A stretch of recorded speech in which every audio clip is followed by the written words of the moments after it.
Bonjour et bienvenue. Aujourd'hui, un sujet conflictuel, mais soyons factuels avec des sources telles que la NASA. On nous répète que le CO2 est le plus grand ennemi de la planète. Qu'il faut isoler nos maisons, changer de voiture, renoncer au gaz, culpabiliser pour chaque vol en avion. Mais et si la vérité était plus complexe? Et si le CO2 n'était pas le poison qu'on décrit, mais plutôt l'alibi idéal pour justifier une économie verte imposée? Une économie pilotée par des intérêts industriels, politiques et financiers. Aujourd'hui, on démonte le grand mensonge climatique autour du CO2, avec chiffres, sources scientifiques et révélations. Voici les sources scientifiques et officielles, accessibles pour tout le monde.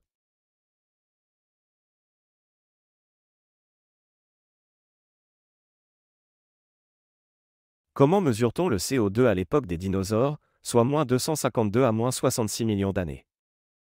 Comme il n'y avait pas d'instrument de mesure à l'époque, les scientifiques utilisent des méthodes indirectes, appelées proxys climatiques, pour estimer les niveaux de CO2. Pour estimer le niveau de CO2 à l'époque des dinosaures, les scientifiques utilisent des méthodes indirectes. Par exemple, ils étudient les stomates des feuilles fossiles, plus le CO2 était élevé, moins les plantes développaient de stomates. Ils analysent aussi les isotopes du carbone dans les roches et les fossiles marins, car la présence de CO2 influence leur composition chimique. Les coquilles fossilisées de micro-organismes marins, comme les foraminifères, sont également des indicateurs précieux, leur structure reflète la teneur en CO2 des océans, donc de l'atmosphère. Enfin, des modèles géologiques comme GeoCarb permettent de simuler les émissions volcaniques, l'altération des roches et l'évolution des échanges de CO2 sur des millions d'années. Pendant l'ère mésozoïque, le CO2 atteignait entre 1000 et 3000 ppm, contre 420 ppm aujourd'hui. Et pourtant, malgré ces niveaux très élevés de CO2, la Terre n'a pas connu d'emballement climatique incontrôlable. La vie y prospérait, avec des forêts luxuriantes et une biodiversité spectaculaire. Il n'y avait ni calotte glaciaire, ni glaciation majeure, et aucune extinction de masse n'a jamais été directement liée au CO2.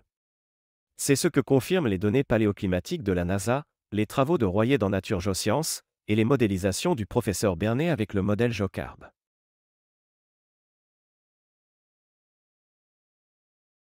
Le CO2 est en réalité le carburant de la photosynthèse.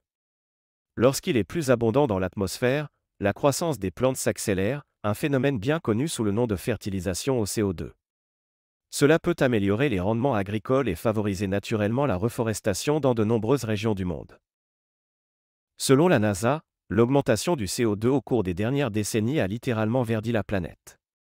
Entre 1982 et 2015, la surface végétale globale a augmenté d'environ 10%, ce qui équivaut à 2 fois la superficie des États-Unis.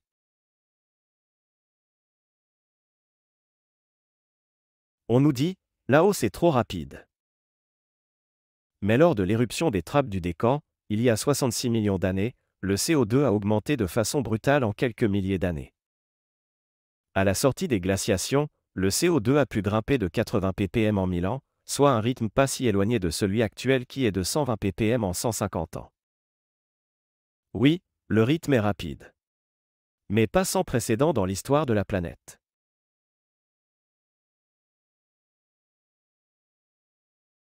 Au Moyen Âge, l'Europe a connu une période de réchauffement.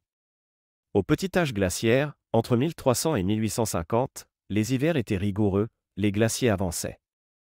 À ces époques, pas de SUV ni de centrales à charbon. Le climat varie en fonction de cycles solaires, océaniques, volcaniques. Pas uniquement du CO2.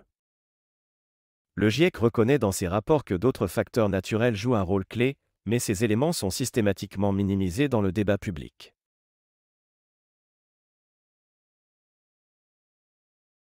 Voici la valorisation du marché mondial de la transition écologique.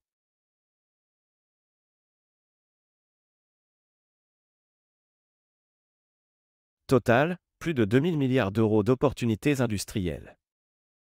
On culpabilise les citoyens pour stimuler artificiellement une demande verte, soutenue par les normes européennes, avec bientôt la fin des chaudières gaz, l'interdiction de vente des véhicules thermiques dès 2035 et les subventions massives comme France 2030, Green Deal européen, etc.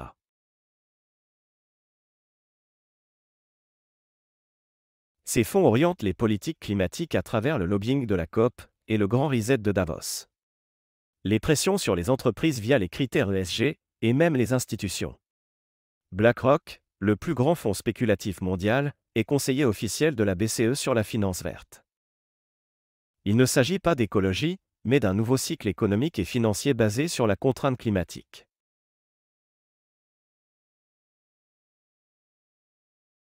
Des dizaines de climatologues critiquent la vision unique du GIEC, mais sont écartés, diffamés et déclassés. Judith Curry, ex-climatologue au Georgia Tech, je cite, « Le consensus est fabriqué pour servir une narration politique ». Richard Lindzen, ex-MIT déclare, « Le GIEC exagère systématiquement l'impact du CO2 ».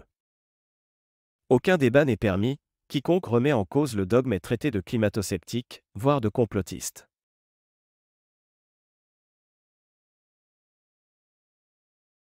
Le changement climatique est une réalité.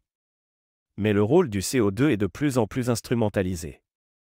Il sert à justifier des politiques de plus en plus contraignantes, à orienter et contrôler les choix de consommation des citoyens, et à structurer une nouvelle économie, largement pilotée par de grands intérêts financiers. Le CO2 est un outil, pas une fin en soi. Ce qu'on vous vend comme une urgence écologique est avant tout une opportunité économique, géopolitique et technocratique.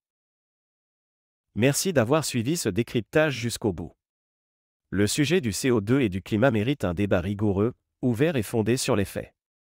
Comprendre les enjeux scientifiques, économiques et politiques permet de mieux appréhender les choix qui nous sont proposés.